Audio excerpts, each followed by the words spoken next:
আগের দিন তোমাদের দেখাচ্ছিলাম যে রাতের বেলা ওম রাধা কৃষ্ণের মূর্তি তৈরি করছিল এবং রং করছিল নানাভাবে সাজাচ্ছিল, কাপড় টাপড় পরাচ্ছিল। যাই হোক, তো আজকে চলছে ফুল সাজসজ্জা।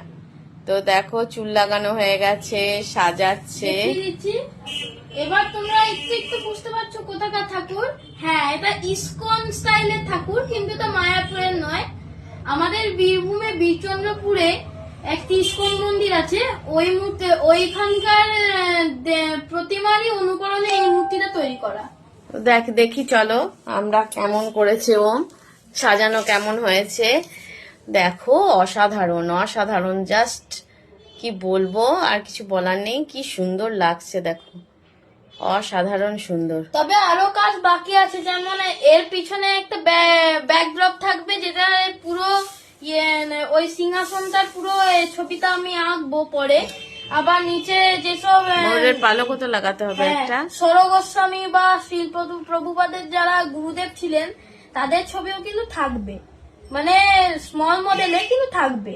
এখনো অব্দি তৈরি হয়নি, দোলের আগের দিন আমি ওটা খুব ভালোভাবে দেখাবো তোমাদের। দেখো অসাধারণ, কৃষ্ণ ঠাকুরকে একবার দেখো, জাস্ট মনে হচ্ছে তাকিয়ে থাকি, তাই না? দেখো রাধা কৃষ্ণের অসাধারণ সাজসজ্জা হচ্ছে। তো আমি তোমাদের না দেখিয়ে পারলাম না যে দেখো কৃষ্ণ ঠাকুর এবং রাধা কে কি সুন্দর লাগছে, দুজনকে একসাথে যুগল, সত্যি চোখ জুড়িয়ে যাচ্ছে, তাই না? বলো, তোমরাই বলো কেমন হয়েছে ওমের তৈরি। এটা কিন্তু ওম মাটি দিয়ে প্রথমে তৈরি করেছে, তারপরে কালকে রাত্রে এটা রং করে তারপরে জাস্ট একটা পার্ট তুলেছিল, ঠিক আছে? তো আমি এটা এখনো তৈরি হচ্ছে, যেমন এখানে একটা পাগড়ির যেটা কুচি যেটা থাকে ওইটা, তারপর একটা ময়ূরের পালক থাকবে। বুঝতে পারছো, এখনো পুরো সজ্জা হয়নি, টুকিটাকি কাজ বাকি আছে। তার মধ্যেও আমি ভিডিওটা তুললাম, কেননা এই দেখো গোটা ঘরটা নিয়ে সাজিয়ে বসেছে, ঘরটাকে কি অবস্থা করেছে গোটা ঘরে।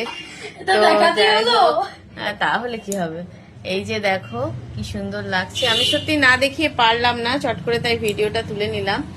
আবার পুরো সজ্জা কমপ্লিট হলে অবশ্যই শ্রী রাধা এবং কৃষ্ণ ঠাকুরের ফুল সজ্জার ছবি তোমাদের দেখাবো। তো কেমন লাগলো বন্ধুরা অবশ্যই কমেন্ট করে জানাবে এবং সবাই বলো রাধে রাধে, জয় শ্রীকৃষ্ণ।